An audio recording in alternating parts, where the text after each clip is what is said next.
असं म्हणतात समचलन म्हणजे डायरेक्ट व्हेरिएशन, व्यस्त चलन म्हणजे इनव्हर्स व्हेरिएशन. विद्यार्थी मित्रांनो, या अगोदर आपण चलन या घटकावर 4 व्हिडिओ केलेले आहेत, 4 तास झालेले आहेत. ज्या 4 तासामध्ये 8वी स्कॉलरशिप मधील सर्व नवनीत स्वाध्याय आपण सोडवून दिलेले आहेत. विद्यार्थी मित्रांनो, आज आपण या व्हिडिओमध्ये एनएमएस पुस्तकातील हे जे मी पुस्तक दाखवतोय ह्या एनएमएसच्या पुस्तकातील एनएमएसचं नवनीतचं पुस्तक आहे. नवनीतच्या पुस्तकातील स्वाध्याय आपण आजच्या तासाला सोडवून घेणार आहोत. विद्यार्थी मित्रांनो, चला तर मग सुरू करूया आजचा चलन हा घटक. विद्यार्थी मित्रांनो, या घटकाचे जे बेसिक्स आहे ते बेसिक्स चलन भाग 1 या घटकामध्ये भाग 1 या व्हिडिओमध्ये शिकवलेला आहे. चलन भाग 1 हरीश शिंदे लातूरकर. जर तुम्ही असं युट्यूबला सर्च केलं तर तुम्हाला तो व्हिडिओ युट्यूबला पाहायला मिळेल. म्हणजे बेसिक जे आहे ते बेसिक आपलं झालेलं आहे. त्यामुळे आपण डायरेक्टली काय करतोय, डायरेक्टली आपण प्रश्न सुरू करतोय. ठीक आहे. आता बघा, नवनीत स्वाध्याय एनएमएस पुस्तक आहे. नवनीत स्वाध्याय मध्ये एनएमएसचा पहिला प्रश्न. प्रश्न इथं काही टाईप केलेले नाहीत. हे प्रश्न मी डायरेक्टली स्क्रीनवर लिहिणार आहे. स्क्रीनवर लिहून लिहिलेल्या पद्धतीनं हे प्रश्न सोडवणार आहे. ठीक आहे. चला, आजचा पहिला प्रश्न सुरू करतोय मी. सर्व विद्यार्थ्यांनी त्यांचे व्हिडिओ ऑन ठेवायचे. जे नवीन विद्यार्थी आहेत त्यांनी सुद्धा व्हिडिओ त्यांचे ऑन ठेवायचे. हा, तर आपण चालू करूया. चलन, समचलन व व्यस्त चलन.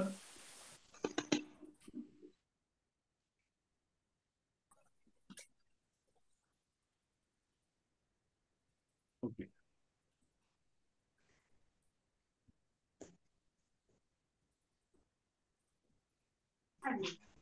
हा, चला विद्यार्थी मित्रांनो, आजचा पहिला प्रश्न मी स्क्रीनवर लिहितोय. एक्स आणि वाय हे समचलनामध्ये आहेत. एक्स आणि वाय हे काय आहेत, समचलनामध्ये आहेत असं म्हटलंय. एक्स आणि वाय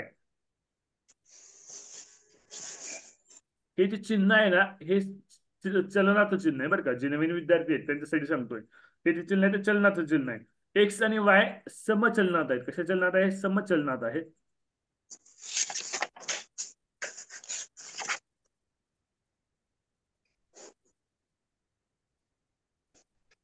जर जेव्हा जेव्हा एक्स बरोबर 10 आहे, जेव्हा एक्स बरोबर 10 तेव्हा वाय बरोबर 6 आहे. जर जर एक्स बरोबर 5 असेल तर वाय बरोबर किती. सोडवा विद्यार्थी मित्रांनो, सोपं एकदम. येण्याविषयी प्रश्न एकदम सोपे असतात स्कॉलरशिप पेक्षा. तर सोडवा, संकेत सोडव. पेन घे चल. 3 आन्सर आहे. ओके. हा, 3 उत्तर आले. 3. हा, आता बघा, जे विद्यार्थी पहिल्यांदा या झूम मिटिंगला जॉईन झाले आहेत, मी अनाउन्समेंट ग्रुपवर आज लिंक टाकली होती सगळ्या झूम मिटिंगची. ठीक आहे. तर त्या विद्यार्थ्यांसाठी कसं सोडवायचं, एक्स आणि वाय समचलनात आहेत याचा अर्थ काय असतो रे, ज्यावेळेस एक्स आणि वाय समचलनात असतो त्यावेळेस एक्स छेद वाय, हा बरोबर, एक्स छेद वाय हे इक्वल असतं. मग सर हे एक्स छेद वाय कोणतं आणि हे एक्स छेद वाय कोणतं. जेव्हा एक्स बरोबर 10 दिले आणि वाय बरोबर 6 दिले, हे लेफ्ट हँड साईडला घ्यायचं. एक्स बरोबर 10 अंशामध्ये, तेव्हा वाय बरोबर 6 छेदामध्ये, बरोबर. पुन्हा काय दिले बघा, जर एक्स बरोबर 5, हे एक्स इकडे राईट हँड साईडला घ्या, अंशामध्ये एक्स बरोबर 5, तर वाय बरोबर काय असेल, वायची किंमत आपल्याला काढायची आहे. ही मांडणी समजली सगळ्यांना, नवीन विद्यार्थी विशेषतः. हो सर. हा, आता बघा, तिरकस गुणाकार करायचा आहे. 10 गुणिले वाय बरोबर 5 गुणिले 6. काय केला मी, अंशाचा आणि छेदाचा तिरकस गुणाकार केला. वाय बरोबर 5 गुणिले 6 भागिले 10. हे 10 लेफ्ट हँड साईडला होतं, राईट हँड साईडला गेलं म्हणून भागिले झालं. 5 1 5, 5 दुनी 10, 2 मी 6 भागवतोय, बे 1 बे, बे 3 6. उत्तर काय आहे आपलं, 3 उत्तर आलेलं आहे. समजतंय. हो सर. एकदम सोपं आहे. हो हा, सर. नवीन विद्यार्थी समजले का, आज नवीन जॉईन झालेले विद्यार्थी झूम मिटिंगला. सर, हा बोला. 10 नंबरचं एक्झाम्पल सांगा ना, मी तुम्हाला सर्व डाऊट एक्झाम्पल टाकला होता सांगणार आहे, ग्रुपवर. सर्वच एक्झाम्पल सांगणार आहे. Okay sir. हा, ठीक आहे, समजले. ओके, आपण जरा पुढच्या एक्झाम्पल कडे. व्हिडिओ ऑन ठेवा सर्व विद्यार्थी. नवीन विद्यार्थी तुम्ही सुद्धा व्हिडिओ ऑन ठेवा. हा, सेकंड क्वेश्चन, नवनीत स्वाध्याय एनएमएस नवनीत स्वाध्यायामधला दुसरा प्रश्न. एक्स व वाय समचलनात आहे. जेव्हा जेव्हा एक्स बरोबर 17 तेव्हा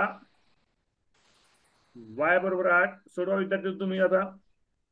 जर एक्स बरोबर 34 तर वाय बरोबर किती. आत्ताच्या तसा तुझं एक्झाम्पल आहे. सोडवा पटकन. 4. ओके, उत्तर चुकीचं आहे. सॉरी, एक्स व 4. वाय व्यस्त चलनात आहे. थोडं प्रश्नामध्ये चेंज आहे. एक्स व वाय व्यस्त चलनात आहे. एक्स व वाय व्यस्त चलनामध्ये आहे. व्यस्त 4 उत्तर आहेत. व्यस्त चलनात घेऊन उत्तर काढा. 4. ओके, 4 उत्तर करेक्ट आहे. पर्यायामध्ये आहे. करेक्ट आहे का नाही ते आपण सोडून बघूया. आता बघा, एक्स व्यस्त चलन वाय. एक्स व्यस्त चलन वाय. एक्स व्यस्त चलन वाय म्हणजे काय असतं रे. याचा अर्थ काय असतो. एक्स व्यस्त चलन वाय म्हणजे अर्थ काय असतो. x1 इंटू y1 बरोबर x2 इंटू y2 असतं. ज्यावेळेस हे व्यस्त चलनामध्ये असतं त्यावेळेस कशा पद्धती असतं. x1 म्हणजे काय, हे x1 समजूया, ह्याला आपण y1 समजूया. पहिल्यांदा जी x आणि y ची किमती दिली आहे त्याला x1 आणि y1 समजूया. दुसऱ्यांदा जी x ची किंमत दिली आहे x2 समजूया. दुसऱ्यांदा जे y काढायचं आपण त्याला y2 समजूया. समजते मी काय म्हणतोय ते. हा, आता बघा x1 आणि y1. पहिले x1 काय आहे 17 आहे. y1 किती आहे 18 8 आहे. x2 किती आहे 34 आहे. y2 किती आहे माहित नाही, म्हणजे y काढायचे आपल्याला हे y2. ठीक आहे, 17 गुणिले 8 34. गुणाकार आहे राईट हँड साईडला. लेफ्ट हँड साईडला आलं काय झालं भागाकार झालं. 34 बरोबर y2.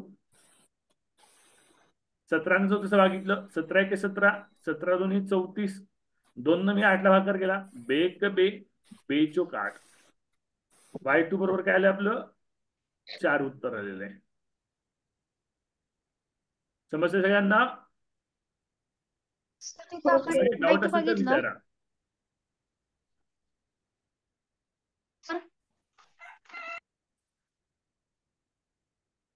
सर्वांना समजतंय का.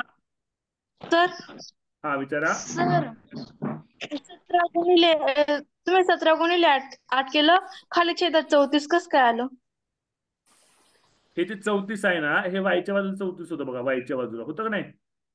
हे तुम्ही रेषी ओढली बघ खाली. हा, हे 34 आहे ना ते राईट लेफ्ट हँड साईड इकडल्या बाजूला गेलं. म्हणजे असं होतं 17 गुणिले 8 बरोबर 34 y2 होतं. हे वाय एक हात बाजूला राहिलं. हे y2 जे आहे ते हात बाजूला राहिलं. हे जे 34 आहे ते डाव्या बाजूला आलं. डाव्या बाजूला नंतर ते भाग करत गेलं. उजव्या बाजूला ते गुणाकारात होतं, डाव्या बाजूला आल्यावर ते भाग करत गेलं. समजतंय का.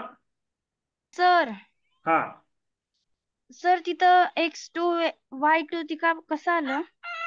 ते मी समजलंय. मी स्वतः मनाने घेतलं x1 x2 y2. पहिलं x आणि y च्या पहिल्या किमती आहे त्याला x1 y1 समजलं मी. आणि दुसरं x आणि y ची किंमत x2 y2 समजलं मी. व्यस्त चलनात आहे. व्यस्त चलनात असं काय होतं त्यांचा गुणाकार कसा असतो कॉन्स्टंट असतो. गुणाकार समान असतो. कळलं. ज्यावेळेस व्यस्त चलन असतं त्यावेळेस गुणाकार समान असतो आणि ज्यावेळेस समचलन असतं त्यावेळेस त्यांचा भागाकार म्हणजे गुणोत्तर समान असतो. हा, समजले हा प्रश्न सगळ्यांना. हो सर. पुढच्या प्रश्नाकडे बघूया.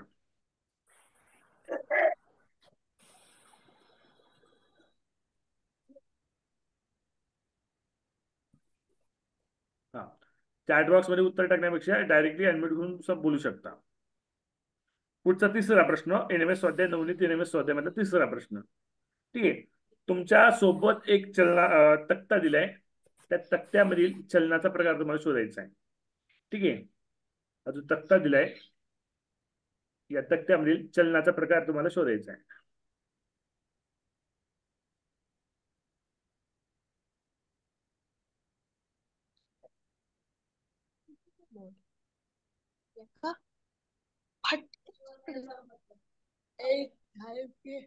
हा, चलनाचा कोणता प्रकार आहे हे तुम्हाला शोधायचा आहे.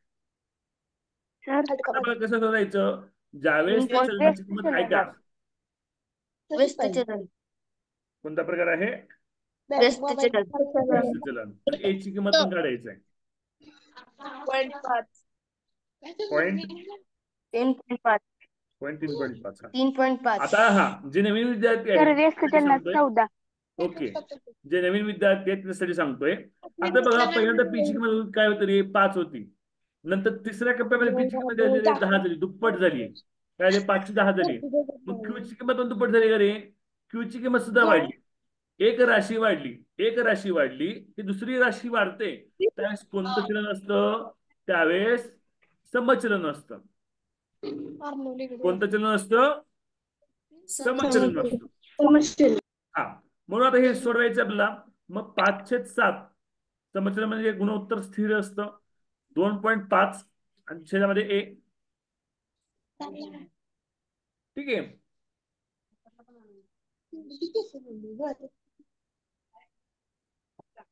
हा, तर आता हे सोडवायचंय. 5/7 बरोबर 2.5 छेद 1 कसं आलं समजलं सगळ्यांना? ठीक आहे. हा, तर हे सोडवायचंय. कसं सोडवायचं? तर तिरकस गुणाकार करा.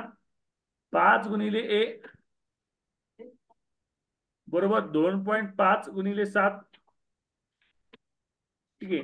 ए बरोबर 2.5 गुणिले 7 भागिले 5. हे जे 5 आहे ते लेफ्ट हँड साईडला गुणाकारात होतं, राईट हँड साईड नंतर ते भागाकारात गेलं. समजतंय? हा, आता बघा, अडीच अडीच दुप्पट काय रे? 5 आहे. अडीच एक अडीच, अडीच दोन्ही 5, 702. 702 म्हणजे किती किंमत आहे? 702 म्हणजे किंमत काय येते? 3.5 येते. 2 न 7 ला भागिले उत्तर काय येतं? 3.5. आपलं उत्तर काय यायची? 3.5 आहे. आणि कोणतं चलन आहे? पी आणि क्यू समचलन मध्ये आहे. समजते सगळ्यांना? हो सर. हा, कोणाला काही डाऊट आहे? नाही हा.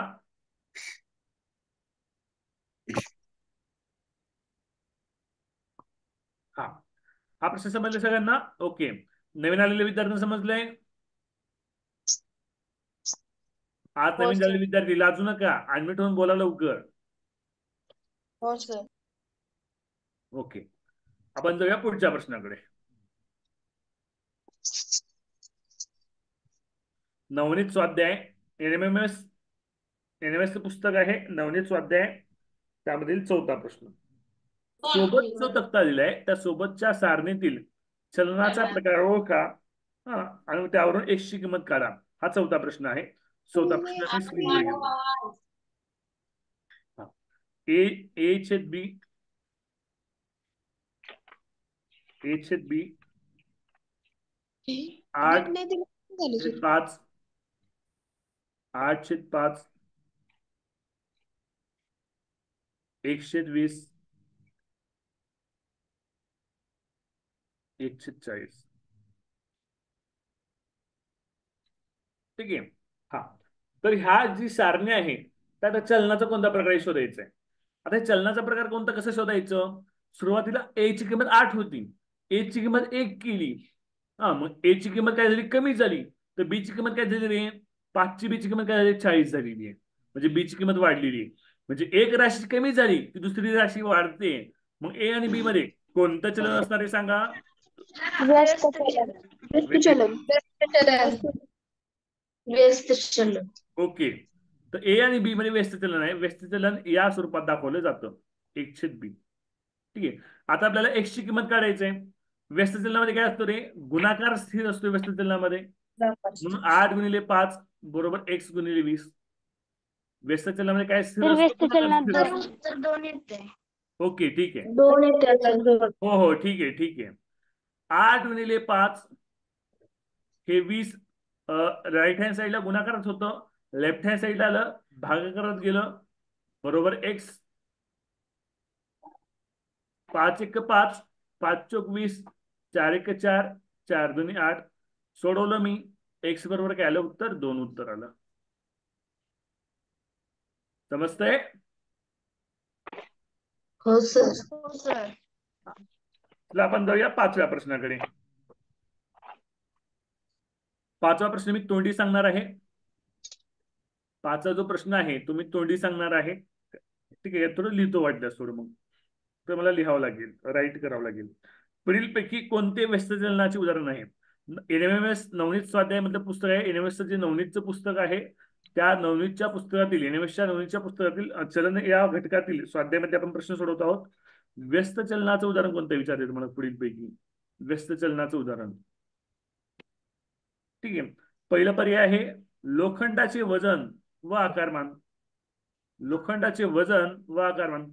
लोखंडाच्या वजनामध्ये व त्याच्या आकारामध्ये कोणतं कोणतं चलन असतं रे? लोखंडाचा आकार वाढला तर वजन वाढतं का रे सांगा? लोखंडाचं वजन वाढलं की आकार वाढतो आणि लोखंडाचं आकारमान वाढलं की लोखंडाचे वजन वाढते.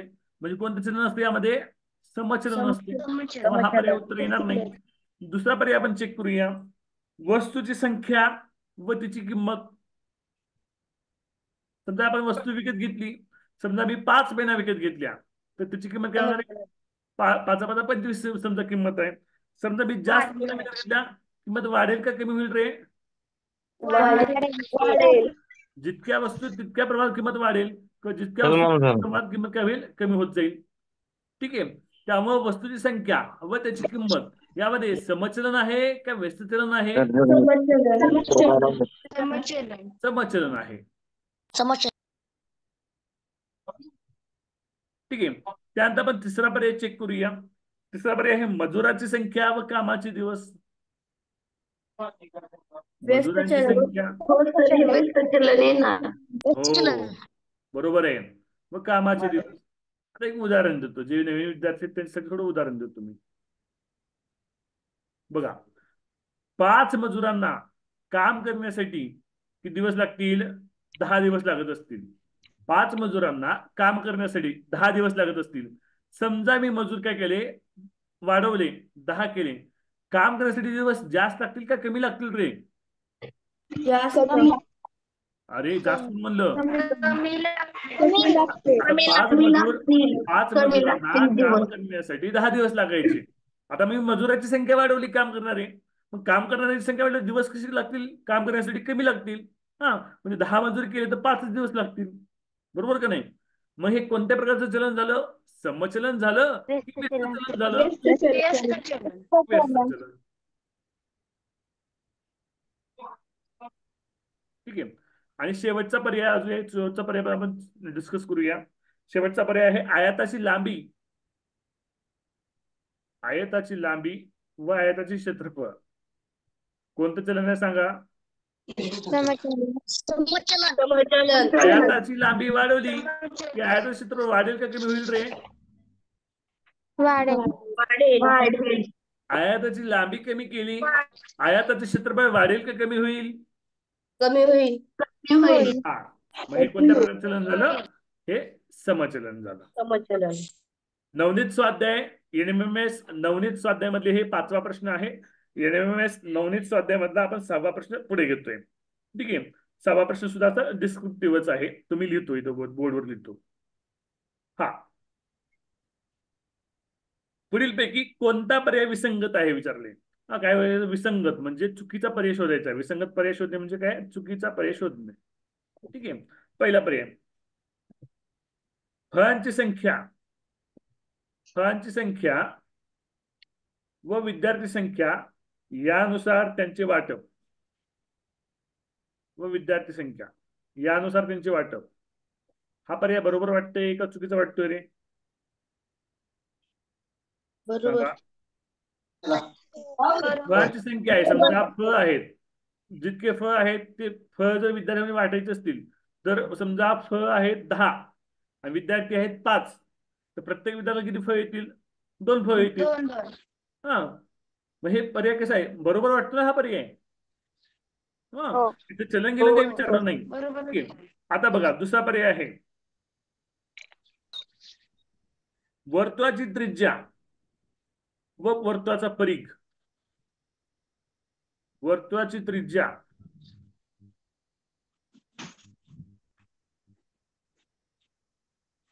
व वर्तुळाचा परिघ. आता बघा वर्तुळाची त्रिज्या वाढवली की परिघ वाढेल का कमी होईल रे? वाढेल.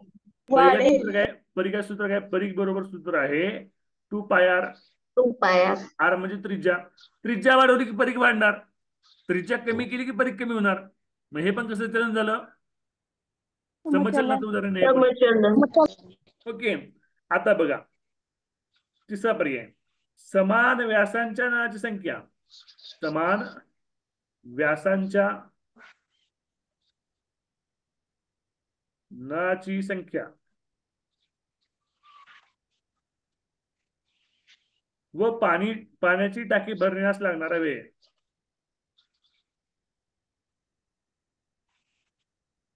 टाकी भरण्यास लागणारा वेळ. कसलं उदाहरण आहे रे हे, सांगा. समचलन अरे असं कसं, व्यस्त चलन व्यस्त चलनाचं उदाहरण आहे. नळाची संख्या वाढवली तर पाण्याची टाकी भरण्यास वेळ कमी लागेल, बरोबर का नाही. नळाची संख्या वाढवली, पाण्याची टाकी भरण्यास वेळ कमी लागेल. नळांची संख्या कमी केली, पाण्याच्या टाकीस भरण्यास वेळ कसं लागेल, जास्त लागेल. हे कसले चलन आहे, व्यस्त चलन. व्यस्त चलन ह्याच्या आधी कोणतं चलन होतं, समचलन होतं. समचलन. चौथा पर्याय आपण बघूया, वाहनाचा वेग.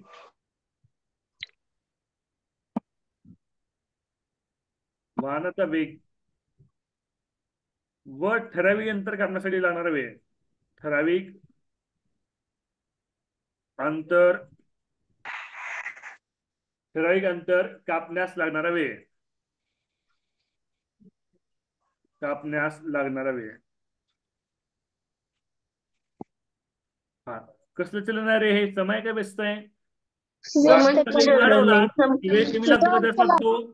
समचलन अरे वाहनाचा वेग वाढवला, वेग कमी लागेल का जास्त लागेल, कमी लागेल. वाहनाचा वेग कमी केला, वेग जास्त लागेल का कमी लागेल. जास्त. कसलं उदाहरण आहे मग, समचलन आहे का व्यस्त चलन आहे. व्यस्त. व्यस्त चलन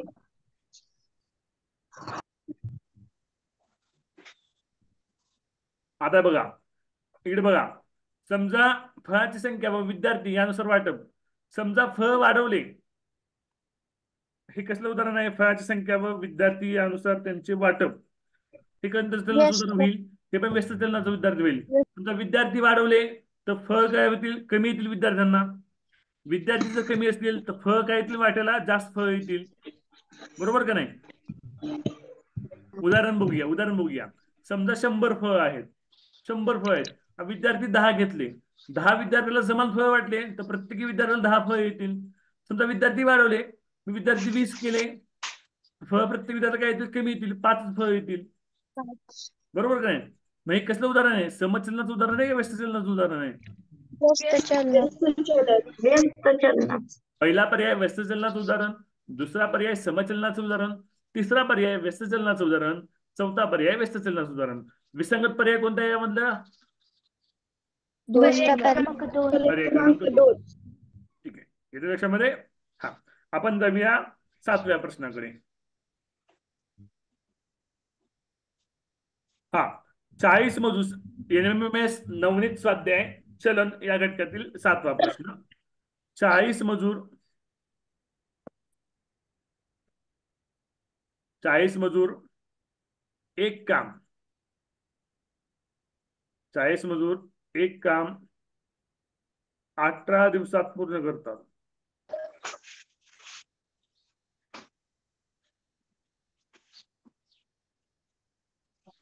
चाळीस मजूर एक काम 18 दिवसात पूर्ण करतात.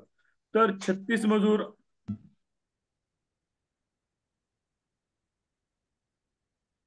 तेच काम 20 दिवस. किती दिवसात पूर्ण करतील. छान, चांगली तयारी झाली तुमची. किती दिवसात पूर्ण करतील. आता मजूर आणि कामाला कोणतं चलन उदाहरण असतं रे, व्यस्त चलन. नवनीत स्वाध्याय एनएमएमएस नवनीत स्वाध्याय मधला 7वा प्रश्न. तर 40 मजूर 18 दिवसात करतात, 36 मजूर किती दिवसात करतात असं विचारले. हे उदाहरण व्यस्त चलन. 40 गुणिले 18 बरोबर 36 गुणिले आपण वाय समजूया.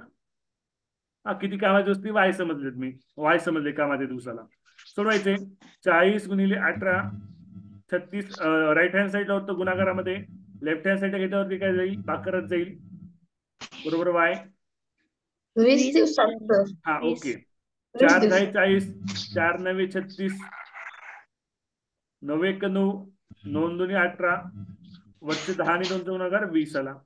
तर 36 मजूर तेच काम किती दिवसात पूर्ण करतील. 20 20 दिवसात. हो सोडवू. समजतंय. हो सर. हो आता सर. आपण घेऊया 8वा प्रश्न. नवनीत स्वाध्यायामधला 8वा प्रश्न. हो सर. सर हा बोला. तुम्ही आता जे प्रश्न घेताय ते आमच्या बुक मध्ये नाहीये. तुझ्याकडं 24चं बुक आहे का 25चं बुक आहे तुझ्याकडं. सर एक मिनिट दाखवते.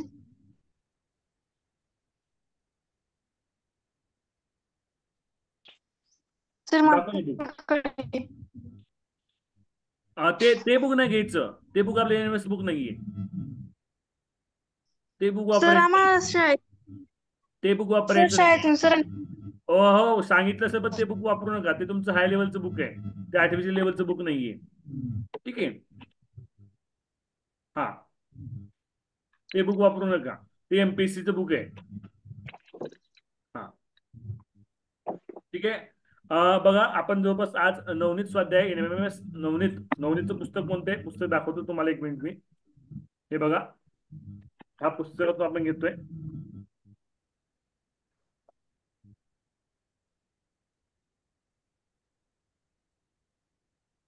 हे बघा हे एनएमएस नवनीतचं पुस्तक आहे. या नवनीतचं पुस्तक एकदम बेस्ट पुस्तक. एनएमएस साठी सर्वात बेस्ट पुस्तक कोणतं तर हे नवनीतचं एनएमएस पुस्तक सर्वात बेस्ट आहे एनएमएस साठी. Okay this is the best book for NMS. हे सोडवलंय सॅट आणि मॅट भरपूर झालं. तुम्हाला 180 पैकी 160 170 मार्क आरामशीर पडतील एवढी 2 पुस्तकं जरी गेली तरी. ठीक आहे. हा आणि लक्षात घ्या जे विद्यार्थी आज पहिल्यांदा ह्या झूम मीटिंगला जॉईन झाले आहेत त्यांना ही झूम मीटिंग कशी वाटली सांगू शकाल का. आहेत का जॉईन का लेफ्ट झाले. हा तर जे विद्यार्थी पहिल्यांदा या झूम मीटिंगला जॉईन झालेत त्यांना ही झूम मीटिंग कशी वाटली. हर्ष दळवी सर छान वाटतं. छान वाटली. तुम्ही सुद्धा लवकर या झूम मीटिंगला ऍडमिशन घेऊ शकता. आपली झूम मीटिंग पुढील 3 दिवस फ्री असणार आहे डेमोसाठी. सर्वांना कसा क्लास चालतो हे दाखवण्यासाठी फ्री मध्ये असणार आहे पुढील 3 दिवस. ठीक आहे. आपण आतापर्यंत एनएमएसचे फक्त 3 मार्काचा सिलेबस संपवलाय आपण आतापर्यंत. चलन घातांक व घनमूळ आणि परिमेय अपरिमेय संख्या एनएमएसचा आपण टोटली सिलेबस बाकी आहे.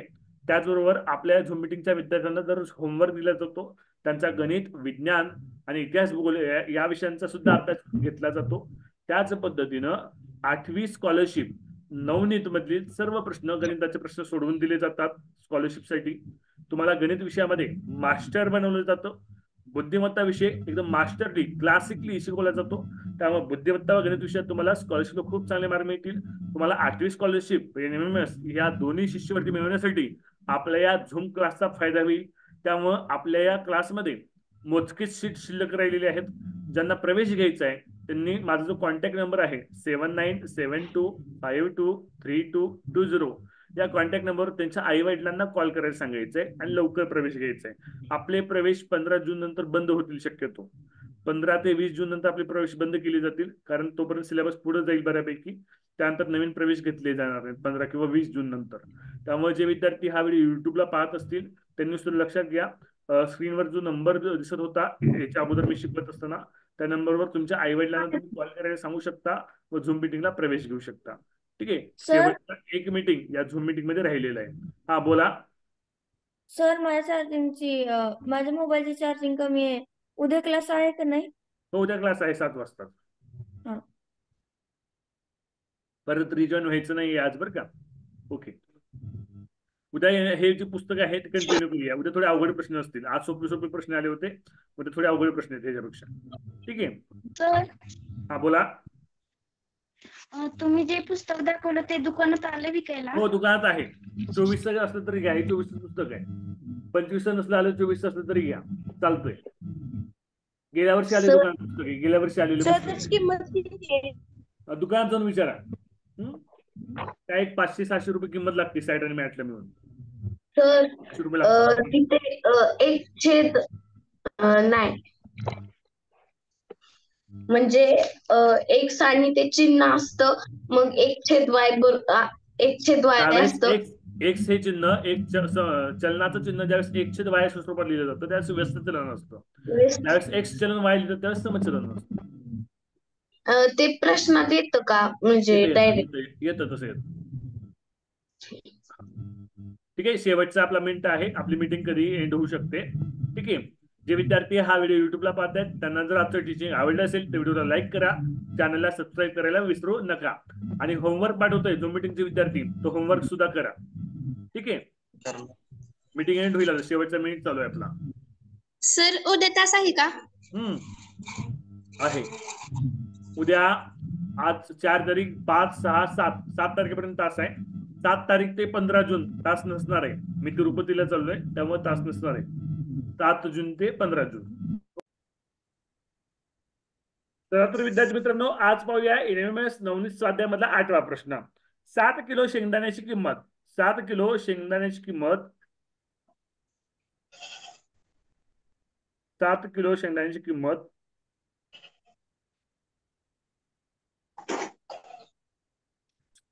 रुपीज 735 आहे. तर 75 किलो शेंगदाण्याची किंमत किती? तर 75 किलो शेंगदाण्याची किंमत किती? सोडवा बरं. आता आपला चलन या घटकावरचा आजचा 6वा क्लास आहे. त्यामुळे जे जुने विद्यार्थी आहेत, ज्या विद्यार्थी झूम क्लास जॉईन केलाय त्या सर्व विद्यार्थ्यांना हा प्रश्न सुटतो. 75 किलो शेंगदाण्याची किंमत किती?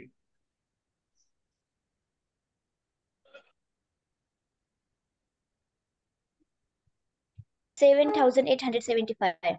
ओके, आता मला सांगा हे समचलनाचं उदाहरण आहे का व्यस्त चलनाचं उदाहरण आहे? समचलन. 7 किलो शेंगदाणे असताना त्याची किंमत किती सांगितली होती तुम्हाला? त्याची किंमत सांगितली होती, रेज हँड खाली करा सुनील राजगे. 7 किलो किंमत सांगा. त्याची किंमत सांगितली तुम्हाला 335 रुपये सांगितली. मग शेंगदाण्याची काय केली? शेंगदाण्याची क्वांटिटी वाढली. शेंगदाण्याची क्वांटिटी झाली 75 किलो. 75 किलो शेंगदाणे असताना त्या शेंगदाण्याची किंमत किती? आता बघा, शेंगदाणे वाढवले तर शेंगदाण्याची किंमत सुद्धा वाढणार आहे. मग एक राशी वाढली म्हणजे दुसरी राशी जर वाढत असेल तर कोणत्या प्रकारचं चलन असतं? समचलन असतं. कोणत्या प्रकारचं चलन असतं? समचलन असतं. त्याला आपण सेमी इंग्लिशचे विद्यार्थी किंवा जे इंग्लिश मिडियमचे विद्यार्थी आहेत तर आपण काय म्हणतो इंग्लिशमध्ये डायरेक्ट व्हेरिएशन असं म्हणतो. 8वीला व्हेरिएशन हा टॉपिक आहे 8वीला गणितामध्ये. ठीक आहे, समचलन असेल तर मांडणी कशी करायची? 7/735 बरोबर 75/x. समचलनामध्ये ज्यावेळेस असतील उदाहरण त्यावेळेस गुणोत्तरामध्ये मांडणी करायची असते. आता हे उदाहरण सोडवायचंय. 7 गुणिले x आहे, राईट हँड साईडला छेदामध्ये आहे. ते मी गुणाकार केलं, 7 सोबत गुणाकार केला, तिरकस गुणाकार केला. 7 गुणिले x केलं, इथे 735 आहे, त्याला तिरकस गुणाकार केला 75शी. ते इक्वलच्या राईट हँड साईडला गेलं. भागाकारातलं काय झालं? गुणाकार झालं 735. ठीक आहे, आता पुढे सोडा. x बरोबर 75 गुणिले 735 भागिले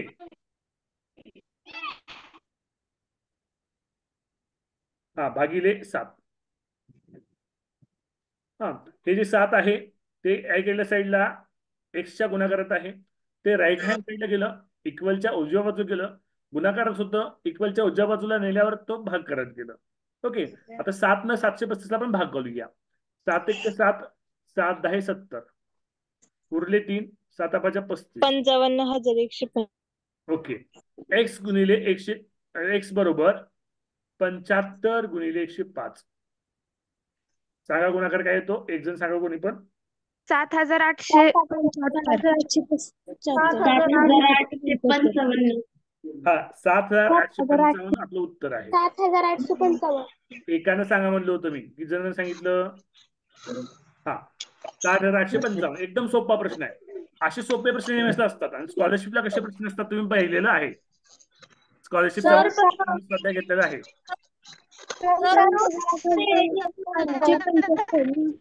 उत्तर काय गुणाकार आलं काय आलं सांगा. 7,875. 7,000. 875. हा बरं ठीक आहे 7,875. ओके हा ठीक आहे 7,875 आपण. हा माईक म्यूट ठेवा सगळ्यांनी. मध्ये मध्ये काय बोलताय. हा एका वेळेस एकानं बोलायचं. हा कोणा काही अडचण असेल तर विचारा.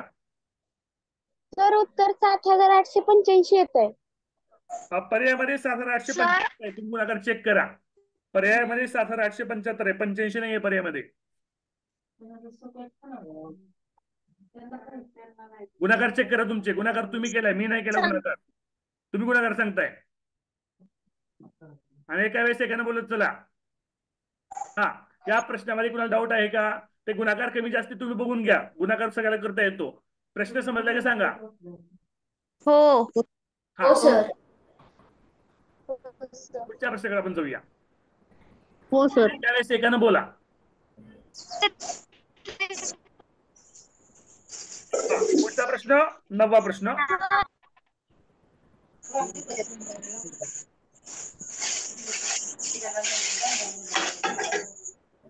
नववा प्रश्न. सर्वांनी माईक म्यूट ठेवा त्यांचे. सर्व विद्यार्थी माईक म्यूट करून बसा. संकेत माईक म्यूट करून बस. घरचा आवाज येतोय. संकेत ढोबे. एक्स समचलन वाय. एक्स समचलनात आहे वाय आणि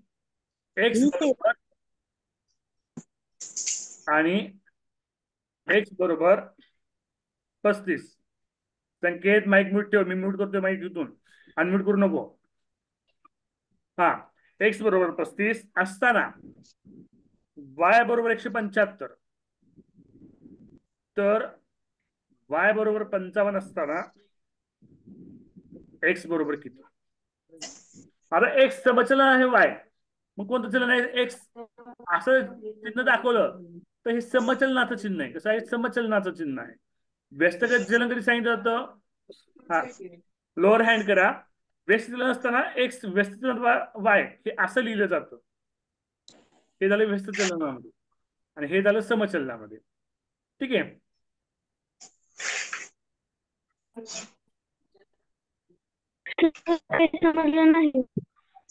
हा तुमचा पहिला दिवस असेल तुम्हाला समजणार नाही. तुम्ही बेसिक व्हिडिओ पहा. बेसिकचा युट्यूबला व्हिडिओ टाकलाय तो पहा. आजचा आपला 7वा दिवस आहे चलनाचा. हा ठीक आहे. एक समचलन वाय कसं बघा. एक समचलनात आहे वाय हे या चिन्हाने दाखवलं जातं. ज्यावेळेस एखाद्या क्वांटिटी ह्या व्यस्त चलनात असतील तर त्या कशा दाखवतात. एक्स व्यस्त चलन वाय आहे त्यावेळेस वाय छेदस्थानी घेतलं जातं. 1/y असं घेतात. ज्यावेळेस एखादी दुसरी क्वांटिटी ही 1/1च्या छेदात घेतली जाते 1 अंश आणि ती छेदामध्ये घेतली जाते त्यावेळेस ते व्यस्त चलन असतं. हा ज्यावेळेस एक्स व्यस्त चलन 1/y ह्या स्वरूपात दाखवतात आणि हे चिन्ह आहे ते समचलनाचं चिन्ह आहे. कसं चिन्ह आहे समचलनाचं. जे विद्यार्थी पहिल्यांदा चलन हा घटक करताय त्याला अजिबात समजणार नाहीये. त्यांनी ह्याच्या अगोदरचे जे बेसिकचा व्हिडिओ आहे युट्यूबला अवेलेबल आहे. ग्रुपला तुम्हाला लिंक मी पाठवलेली आहे तो पाहून घ्या. ठीक आहे. आपला हा 6वा दिवस आहे चलन या घटकातला. त्यामुळे मी बेसिक पर्यंत सांगत बसणार नाहीये. हा आता बघा एक्स आणि वाय हे समचलनात आहेत. मग समचलनात असताना त्यांचे गुणोत्तर काय असतं. गुणोत्तर स्थिर असतं. म्हणजे 35 आणि 175 यांचं गुणोत्तर 35 ते 175. गुणोत्तर म्हणजे काय भागाकार असतो. गुणोत्तर म्हणजे काय त्या दोन संख्यांचा भागाकार असतो. हा हे स्थिर असतं किंवा त्याला आपण असं म्हणू शकतो हे इक्वल असतं कुणाच्या दुसऱ्या गुणोत्तराच्या 55. सॉरी वाय बरोबर 55 दिले आपल्याला. एक्स काढायचा आहे. एक्स काढायचंय वाय दिले 55. ओके. हा ज्यावेळेस दोन राशी गुणोत्तरात ज्यावेळेस दोन राशी समचलनात असतात त्यावेळेस त्यांचे गुणोत्तर कसे असतात समान असतात. समजताय. ही मांडणी केली. आता काय तुम्ही सोडवायचं. हे कॅल्क्युलेशन तुम्हाला करता येतं तरी मी समजावून सांगतोय. तिरकस गुणाकार करा. 35 गुणिले 55. सर आन्सर 11 येते. बर उत्तर उत्तर एकाने सांगितलं सगळेजण उत्तर सांगू नका. एक्स गुणिले 75. सर हा बोला. आमच्या इकडे पाऊस चालू आहे आणि मोबाईलला चार्जिंग पण नाही. क्लास लेफ्ट करू का. हो चालेल. 35 गुणिले 55 बरोबर x गुणिले 175. ठीक आहे. आता काय करायचं, आपल्या x ची किंमत काढायची आहे. त्यामुळे जे 175 एक्सच्या एक्सकडे आहे म्हणजे इक्वलच्या राईट हँड साईडला आहे, त्याला लेफ्ट हँड साईडला घ्या इक्वलच्या. मग इक्वलच्या ते राईट हँड साईडला असताना एक्सच्या गुणाकारात आहे, लेफ्ट हँड साईडला जाते काय होणार आहे, भागकारच होणार आहे. 175 इकडे गुणाकारच होतं, लेफ्ट हँड साईडला आलं इक्वलच्या ते भागकारच गेलं. आता हे सोडवा, सर्वांना भाग जातो. हा भाग झाला, 175 भाग घालतोय, 7 दोन्ही 14 उरले 3, 7 5 35, 25चा भाग गेला, मी 35ला भाग घालतोय 7 न, 7 5 35. ठीक आहे, परत 5 न भागाला, 5 1 5, 5 5 25. आता 5 न 55ला भागाला, 5 1 5, 5 11 5 55. काय शिल्लक राहिलं, फक्त 11 शिल्लक राहिलं, म्हणून आपली एकशे किंमत काय आली, 11 आली. आता हे भागकार समजत नसेल तर तुम्ही 5वीच्या वर्गात जाऊन बसा. जर ही भागकार काटाकाटी येत नसेल तर 5वीच्या वर्गात जाऊन बसायचं. चालेल, तुम्ही आता 8वीला आलाय, हे तुम्हाला आकडेमोड भागाकार गुणाकार जमलं पाहिजे. समजला हा प्रश्न? कोणाला काही अडचण असेल तर विचारा, डाऊट असेल तर विचारा.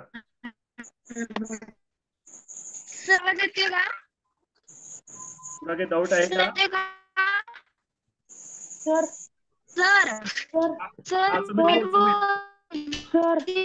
सुमित तुझा आवाज येत नाही, ऐकू.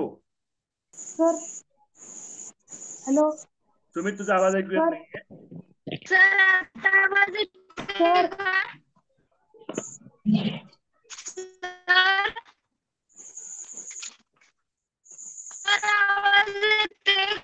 नाही येत, नाही येत. हा, पुढच्या प्रश्नाकडे जाऊया. आणि कोणीही मी शिकवत असताना बोलायचं नाहीये.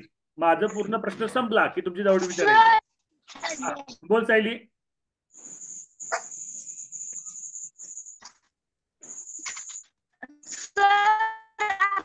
आवाज येत नाही तुमचा. 10 वेळेस एकच प्रश्न विचारू नका. हा, पुढे पुढच्या प्रश्नाकडे आपण जाऊया. हा, आजचा पुढचा प्रश्न 10वा प्रश्न स्क्रीनवर घेतोय मी.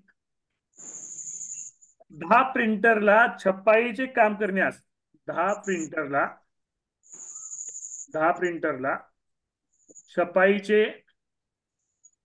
छपाईचे काम करण्यास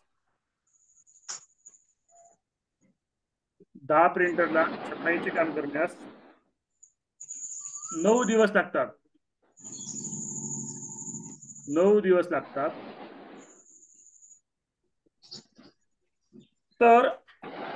तर 15 प्रिंटर्सला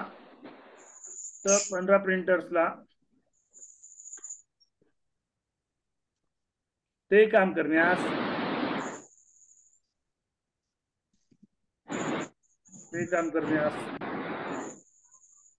किती दिवस लागतात?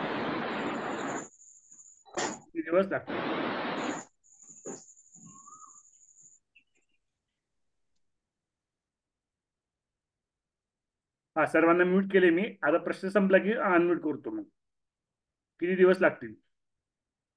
आता बघा विद्यार्थी मित्रांनो, आता हे कोणत्या चलनाचा प्रकार आहे ते आपल्याला पहिल्यांदा शोधावं लागेल.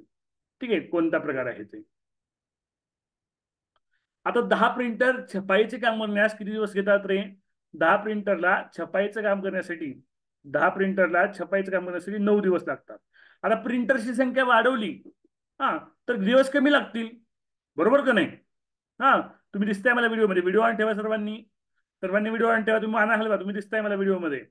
हा, आता बघा, प्रिंटरची संख्या वाढवली म्हणजे काय होईल, तर छपाई करण्याचे दिवस कमी लागतील, बरोबर का नाही? मग एक संख्या वाढवली की दुसरी संख्या कमी करावी लागते. मग हे कोणत्या चलनाचं उदाहरण आहे? तर हे व्यस्त चलनाचं उदाहरण आहे. कोणत्या चलनाचं उदाहरण आहे? व्यस्त चलनाचं उदाहरण आहे.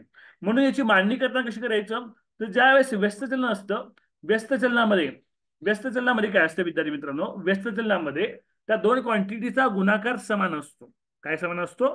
त्या दोन क्वांटिटीचा गुणाकार समान असतो. मग 10 प्रिंटर्सला छपाई करण्यास 9 दिवस लागतात, तर 15 प्रिंटर्सला छपाई करण्यासाठी y दिवस लागतात, असं आपण गृहीत धरलं. y दिवस लागतात. मग हे कोणतं उदाहरण आहे? तर हे व्यस्त चलनाचं उदाहरण आहे.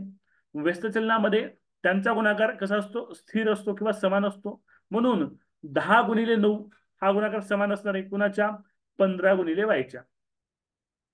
ओके, समजते इथपर्यंत? समजत असेल तर फक्त माना हलवा, व्हिडिओ मी पाहतोय तुम्हाला. हा, आता बघा 10 गुणिले 9 भागिले 15 बरोबर वाय. 15 हे गुणाकारात होतं, लेफ्ट हँड साईडला आलं, भागाकारात गेलं. बरोबर आहे. तुम्ही फक्त आता बोलू नका, फक्त माना हलवा. तुम्ही मला दिसताय तुम्ही व्हिडिओ मध्ये. ठीक आहे, तर आता बघा 15 आणि 9 ला भागवूया. 5 दुनी 10, 5 त्रिक 15, 5 दुनी 10, 5 दुनी 10, 3 त्रिक 3 एक 3, 3 त्रिक 9, 3 आणि 2 चा गुणाकार 3 दुनी 6, वाय बरोबर 6 आलं. तर 15 प्रिंटर्सला छपाई करण्यासाठी 6 दिवस इतका वेळ लागेल. किती वेळ लागेल? 6 दिवस इतका वेळ लागेल. एकदम सोपं आहे. जे विद्यार्थी आपल्या झूम क्लासचे विद्यार्थी आहेत, ज्यांनी पूर्ण 8वी स्कॉलरशिपचा 9वीचा पूर्ण क्लास केलेला आहे, त्यांना लगेच समजतंय. त्यांच्या डाव्या हाताचा मग हे प्रश्न सोडवणं म्हणजे. जे विद्यार्थी नवीन आहेत त्यांनाच फक्त जड जाईल. ज्याला समचलन म्हणजे काय माहित नाही, ज्याला व्यस्तचलन म्हणजे काय माहित नाही, त्यांना जड जाईल थोडं. त्यासाठी आपल्या ग्रुपवर मी बेसिकचा व्हिडिओ पाठवलाय, तो पाहून घ्या. एकदम सोपं, एकदम सोपे प्रश्न आहेत हे. ठीक आहे, आता हा प्रश्न जर पुन्हा काही डाऊट असेल तर तुम्ही विचारू शकता. मी तुम्हाला अनम्यूट व्हायची संधी देतोय. हा सर याच्यामध्ये एकाने बोलायचं, एकावेळेस एकाने बोलायचं. हा, एकावेळेस एकाने बोलायचं. हा सर सर याच्यामध्ये नसेल तर नाही म्हणा. ठीक आहे, आपण जरा पुढच्या प्रश्न. आजचा 11वा प्रश्न.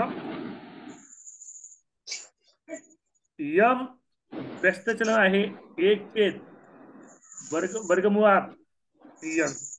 व्यस्तचलन आहे 1 वर्गमुळात यन. जर यम बरोबर 12 असताना, आता हे थोडं वेगळं गणित आहे बरं का, सर्वांनी लक्ष द्या. यम बरोबर 12 असताना यन बरोबर 16, तर यम बरोबर 6 असताना यन बरोबर किती? यम बरोबर 6 असताना यन बरोबर किती?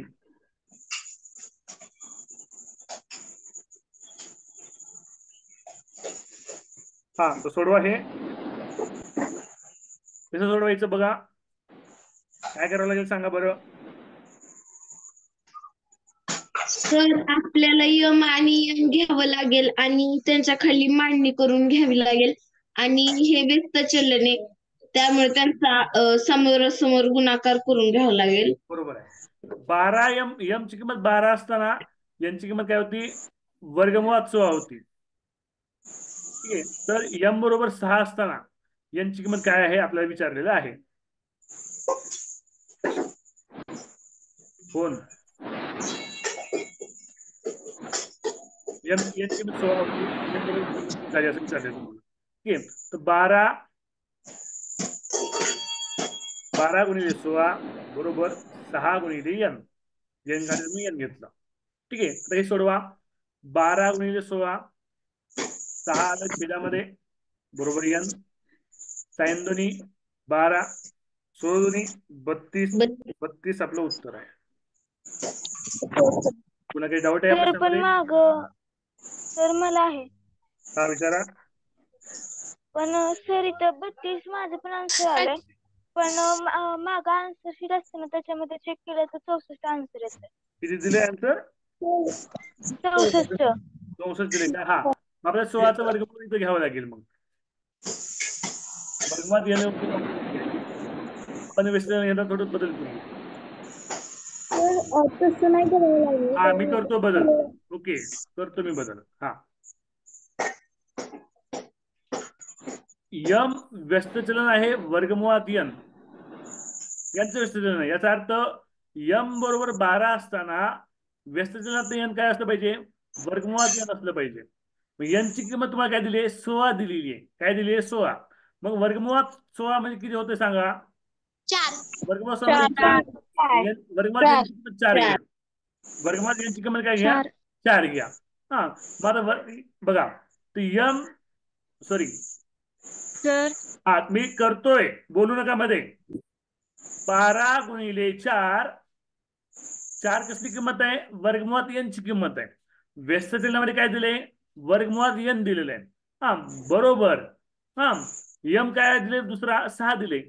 6 गुणिले वर्गमुळात n, म्हणजे आता आपल्या किंमत कशाची निघेल? आपली वर्गमुळात n ची किंमत निघेल. ठीक आहे. मग आता हे सोडवा.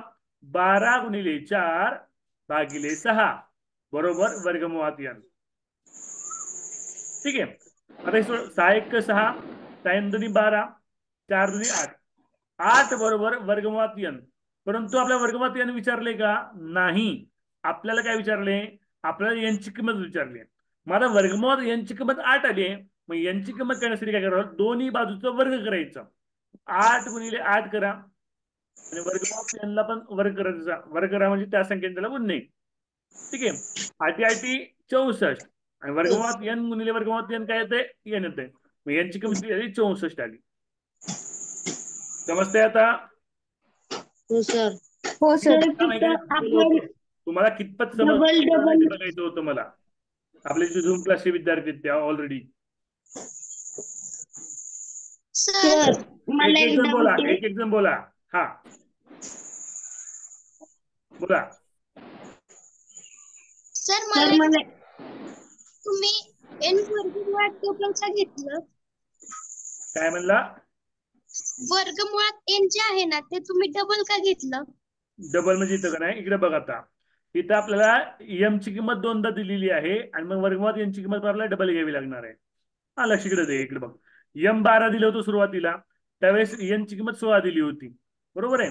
मग आपल्या ही व्यस्त चलन सूत्र घेता आपल्याला 2 क्वांटिटी घ्यावे लागतात. तू चलनचा बेसिक पहिला भाग बघ. तू पहिल्यांदा आज जॉईन केला असशील त्यामुळे तुला हा प्रश्न पडलाय. ठीक आहे. चलनचा बेसिक भाग बघा. ओके. इथं तुम्हाला 12 m बरोबर 12 असताना n ची किंमत 16 दिली. मग m ची किंमत ज्यावेळेस 6 असेल त्यावेळेस n ची किंमत काढा असं विचारलंय. मग ज्यावेळेस हे व्यस्त चलन असतं त्यावेळेस m गुणिले वर्गमुळात n हे व्यस्त चलनात आहे. याचा अर्थ त्यांचा गुणाकार कसा असतो? स्थिर असतो. पहिल्यांदा m काय होतं? पहिल्यांदा m 12 होतं. पहिल्यांदा m 12 असताना वर्गमुळात n काय होतं रे? वर्गमुळात 16 होतं. वर्गमुळात 16 च्या ऐवजी मी काय घेतलं? 12 गुणिले 4 घेतलं. नंतर तुम्हाला m ची किंमत 6 दिली आहे. नंतर m ची किंमत 6 दिली असताना तर वर्गमुळात n आपल्याला काढायचं आहे. ही अशी मांडणी केली आहे. तुम्ही बेसिक तो पाहिला नाहीये, तर बेसिक क्लास केला नाही, डायरेक्ट प्रश्नाला आलाय म्हणून तुम्हाला हा प्रश्न पडलाय. ओके. बेसिक व्हिडिओ पाहून घ्या. हा स्वराली बोला. सर मला एक डाऊट आहे. हा बोल लवकर. सर म्हणजे तिथं 16 आहे. मग 16 तिथे दिलंय ना वर्गमुळात n म्हणून 16 वर्गमुळात घेतलं. मग पुढचं येणारे n पण वर्गमुळात असणार ना? हो हो वर्गमुळातच घेतलं मी प्रश्नामध्ये. हे बघितलं गोल केले बघ मी. वर्गमुळातच घेतले मी पण. आणि ते 2दा म्हणजे वर्गमुळाला वर्गमूळ गेलं आणि n येणार ना तिथं? हो. ही 4 जी घेतलं ना ही किंमत घेतली वर्गमुळात यांची. यांची किंमत काय होती? 16 होती. वर्गमुळात यांची किंमत काय होती सांगा बरं? वर्गमुळात 16 ठेवा. वर्गमुळात 16 ची किंमत 4 येते. किंमत घेतली डायरेक्ट. हा हा बोला अनुष्का. तिथं जरी 16 ठेवून घेतलं तरी आन्सर तेच येतो. नाही चुकतंय आन्सर. मी चुकवलं नव्हतं नाही सुरुवातीला. सर, हा आपण जे वर्ग काढले ना ते वर्ग केले की तसं आन्सर येतंय. 12 गुणिले 16 छेदामध्ये 6, 6 एके 6, 6 दुनी नाही 12, ती बे पद्धत एके चुकीची बे आहे. आणि ती पद्धत चुकीची आहे. बे ती आठे सोडून दे. 16. ती पद्धत चुकीची आहे. पहिल्यांदा मी मुद्दाम लिहिलं होतं. कोणी आक्षेप घेतय का बघू, डाऊट विचारते का बघू. नाही सगळेजण मान हलवत हो सर हो सर हो सर नंदी बैलासारखं तसं करत जाऊ नका. ठीक आहे. हा फक्त डाऊट विचारताना एका वेळेस एकानं बोलायचं म्हणजे गोंधळ होत नाही. ठीक आहे. जे आमचे नेहमीचे विद्यार्थी त्यांना माहित आहेत, पण आज बरेच विद्यार्थी नवीन जॉईन झालेत. आज आणि उद्याचा दिवस फ्री आहे. त्यांना सांगितले काल आज उद्या मी झूम मीटिंगची लिंक देतोय. ज्यांना प्रवेश घ्यायचा आहे त्यांनी त्यांच्या आई वडिलांना, खाली नंबर दिसतोय बघा ब्लॅक अक्षराने दिसतोय का, 7972523220 या नंबरवर क्लास संपल्यानंतर तुमच्या आई वडिलांना फोन करायला सांगा. 2 किंवा 3 प्लेटची जी भेळची किंमत असते ती आपली महिन्याच्या फीची किंमत आहे. फी म्हणजे आपण काही फी पैसे कमवण्यासाठी घेत नाही, एक खर्च म्हणून फी घेतोय. आणि ज्यावेळेस मुलं फी देतात, पैसे भरतात, त्यावेळेस सिरियसली अभ्यास करतात. नाहीतर मोफत म्हणले की काही पण बोल, कसेही बस. मी जे शिकवतो ते सगळं नोट्स मध्ये लिहिलेलं पाहिजेत. आज मी आपला एक विद्यार्थी आहे मयंक प्रयोग लातूरचा आमच्या, त्याच्या घरी जाऊन भेट देऊन आलोय. त्याच्या घरी जाऊन त्याच्या सगळ्या वह्या चेक केल्यात, त्याचा होमवर्क चेक करून आलो घरी जाऊन. असंच जर मी कधी साताऱ्याला आलो तर साताऱ्यातल्या मुलांना चेक करणार. असंच कधी पिलीवला भावणीला आलो तर पिलीव आणि भावनीच्या मुलांना चेक करणार. असंच कधी शिर्डीला वगैरे आलो तर कोपरगावच्या मुलांचं चेक करणार. हा, कधी मुंबईला आलो तर मुंबईच्या मुलांचं चेक करणार. त्यामुळं आपण जे शिकवतोय तेव्हा एक नोट्स लिहून घ्यायचे. दुसरी गोष्ट, ऑनलाईन क्लास बरोबर आपला अभ्यास सुद्धा पाहिजे, प्रॅक्टिस पाहिजे, तर आपल्याला युनिव्हर्सिटी शिष्यवृत्ती मिळते. अभ्यास जीव अभ्यास करावा लागतो. क्लास घेतलाय, क्लाससाठी मोबाईल घेतलाय, क्लासच्या नावानं मोबाईलच दिवसभर चालू आहे. मोबाईलवर शॉर्ट्स बघतोय, रील बघतोय, इन्स्टाला स्टोरी ठेवतोय, वाजले 12, मग अभ्यासाचा सत्यानाश झाला. क्लासला तुम्ही मोबाईल ऐवजी लागून घेतलाय, याचा अर्थ त्याचा वापर अभ्यासासाठीच करायचा आहे, इतर गैरवापर करायचा नाही. सर हा, बोला. सर जे NMMS चे म्हणजे NMMS ला बसले नाहीयेत, हा, त्यांनी ते भूगोलाचे, नागरिकशास्त्राचे किंवा लिहायची इतिहासाचे त्यांनी लिहायची. सर त्यांनी अगोदरचे नाही लिहिले, आतापासून सुरुवात केली तर चालेल का? करूच लिहायची की, आता काय काम आहे दिवसभर, सुट्टीच एक शाळेला. हा, सगळं लिहायचं पहिलेच. पण श्रुती 12 मी तुझ्याकडे येणार, सगळं होमवर्क कम्प्लीट पाहिजे. सर हा, शाळा पुढचा सुरू प्रश्न. झाली. हा, प्रश्न आता शेवटचे 5 मिनिट राहिलेत, अजून एक प्रश्न घेऊया. हा, 12वा प्रश्न. आता कोणीही प्रश्न विचारू नका, डाऊट विचारू नका. 12वा प्रश्न.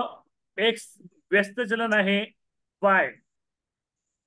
एक्स व्यस्त चलन आहे, वाय असं म्हटलं की वाय कसं असतं, छेदामध्ये असतं, लक्षात ठेवायचं. जेव्हा जेव्हा एक्स बरोबर 72 तेव्हा वाय बरोबर 8 असेल तर एक्स बरोबर 48 असताना वाय बरोबर किती? आता तुम्हाला प्रश्नातच सांगितलं हे व्यस्त चलन आहे म्हणून, तुम्हाला प्रश्नातच दिले हे व्यस्त चलन आहे म्हणून. ठीक आहे, म्हणून आपण मांडणी करून घेऊया पहिल्यांदा आपल्या पद्धतीनं.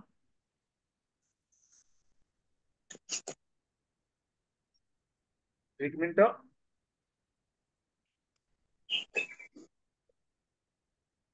हा, एक्स आणि वाय आपल्या पद्धतीने मांडणी करूया. 72 ते 8 नंतर एक्स दिले 48. 48 एक्स ना वाय किती ते तुम्हाला काढायचंय. 48 एक्स असताना वाय किती काढायचंय ते काढायचंय. व्यस्त चलन सांगितले, हे उदाहरण व्यस्त चलनाचं 12 आहे. येते. हे उदाहरण व्यस्त चलनाचं आहे, म्हणून त्या काय असतो त्यांचा 12 उत्तर येतंय. 12 उत्तर येतंय. Sir 12 is answer. उत्तर सांगायला सांगितलं नाही तुम्हाला, तुम्ही हुशार आहेत खूप, मला माहित आहे. हा, तर हे व्यस्त चलनाचं उदाहरण आहे, म्हणून त्यांचा गुणाकार काय असतो, स्थिर असतो, म्हणजे इक्वल असतो. ठीक आहे. हा, 72 गुणिले 8 48 गुणिले वाय. झोपून कोणी बघू नका क्लास, उठून बसा थोडं. हे असं असते, मोफत दिली की झोपून क्लास करतात विद्यार्थी, प्रोफेशनल आर्ट. उठून बसा, म्हणून मोफत दिलीची किंमत नसते, कळालं का? झोपेत बघतात, कुठे हिंडत बघतात. वही पेन घेऊन बसलं पाहिजे, लिहिलं पाहिजे वहीमध्ये. चला आता हे समीकरण सोडवायचंय. 72 गुणिले 8 भागिले 48 बरोबर वाय. हे समीकरण सोडूया. 8 1 8, 8 संग 48, 6 1 6, 5 7 72, वाय बरोबर 12. हे आपलं उत्तर आहे. सर्वांचं उत्तर आलं असेल, कुणाला ह्याच्यामध्ये डाऊट नसणार, एकदम सोपं एक्झाम्पल आहे. आपल्या अशी उदाहरणं आपल्या पाठ्यपुस्तकात असतात 8वीच्या. सर रिजॉईन व्हायचं आहे का? शेवटचे 2 मिनिटं राहिलेत, कुणाचा काही डाऊट असेल तर विचारा. उद्या रिजॉईन व्हायचंय का? नाही व्हायचं, उद्यापासून तुम्हाला झूम मिटिंगची लिंक, उद्या शेवटचा दिवस असणार आहे. ज्यांनी ऍडमिशन घेतलं आहे त्यांचेच नंतर क्लास होतील. हा सर आणि उद्या क्लास झाल्यानंतर सुट्टी असणार आहे, बाकीच्या मुलांना माहिती आहे आपल्याला का सुट्टी येते. ओके, हा, आता काही डाऊट आहे का विचारा. रिजॉईन व्हायचं नाहीये. सर NMMS जर आपल्या म्हणजे उत्पन्न जास्त असेल काय तर फक्त परीक्षा देता येते का? काय काय जर NMMS चं पालकांचं उत्पन्न जास्त असेल तर फक्त परीक्षा देता येते का? परीक्षा पण देता येत नाही, फक्त उत्पन्न 3.5 लाखापेक्षा कमी असावं लागतं. आपण अभ्यास करूया, आपण अभ्यास करून आपलं ज्ञान वाढवूया, आपण स्कॉलरशिप परीक्षेची तयारी करूया. सर व्यस्त चलन असल्यावर तिरकस गुणाकार असतो. नाही व्यस्त त्रिकोण असेल ना त्यावेळेस जी एक्स आणि वायची किंमत आहे बघ. ज्यावेळेस एक्स 72 होतं त्यावेळेस वाय काय होतं 8 होतं. 72 आणि 8 यांचा गुणाकार असतो तो इक्वल गुणाचा असतो 48 आणि वायच्या गुणाकार इक्वल असतो. कळलं? क्लास किती वाजता आहे? क्लास उद्या क्लास किती वाजता आहे? उद्या सकाळी 7 वाजता. ओके. उद्या सकाळी 7 वाजता क्लास असणार आहे. हा सर आता रात्री 7 बाहेर गावी गेलो होतो तारखेपासून म्हणून संध्याकाळी घेतलाय. आणि सर नंतर 16 जूनलाच क्लास असणार आहे का? एक जण बोला. अनन्या बोला ती. सर 7 तारखेपासून क्लास बंद असल्यामुळे तुम्ही व्हिडिओ देणार आहे का रेकॉर्डेड? हो द्यायचं का सुट्टी द्यायची कसं करायचं सांगा. व्हिडिओ द्या. व्हिडिओ द्या. सर बुद्धिमत्तेची व्हिडिओ देतो. बुद्धिमत्तेची व्हिडिओ देतो. हा बुद्धिमत्ता बुद्धिमत्ता विषयाची व्हिडिओ देतो. ओके दररोज एक व्हिडिओ. टेस्ट देशाल का? हा सर टेस्ट द्या. टेस्ट भरपेश पण देईन. सर शिकवलेल्या भागावर टेस्ट देईन. चालेल. सर हा बोला. बोला सर मग आता परत क्लास कधीपासून असेल? आपल्याला 15 जून किंवा 16 जूनला चालू होईल. आणि टायमिंग संध्याकाळचं असेल 7 किंवा 8. टायमिंग 7 असेल काही 8 असेल तर 8 जाईल पुढे जाईल पोस्टपोन होत जाईल माग पुढे 7 किंवा 8 असेल. हा बोला. शेवटचा 1 मिनिट सर रात्रीच्या का शेवट सर रात्रीच्या 8 वाजता का? हो रात्री असणार आहे तास कारण सकाळी शाळेत विद्यार्थ्यांचं सकाळी. सर उद्या सकाळी क्लास आहे का? उद्या सकाळी 7 वाजता आहे. आणि परवा मीटिंग एंड होईल बरं का कोणत्याही क्षणी. सर उद्या कुठला आहे क्लास? उद्या सकाळी 7 वाजता क्लास आहे. आणि परवा सर Yes, sir. परवा नाहीये पुढे सुट्टी आहे. मी तिरुपतीला जातोय बाहेर गावी त्यामुळे क्लास 15 किंवा 16 जूनला चालू होतील. Okay sir. ऍडमिशन घ्यायचं त्यांनी ऍडमिशन घेतलं.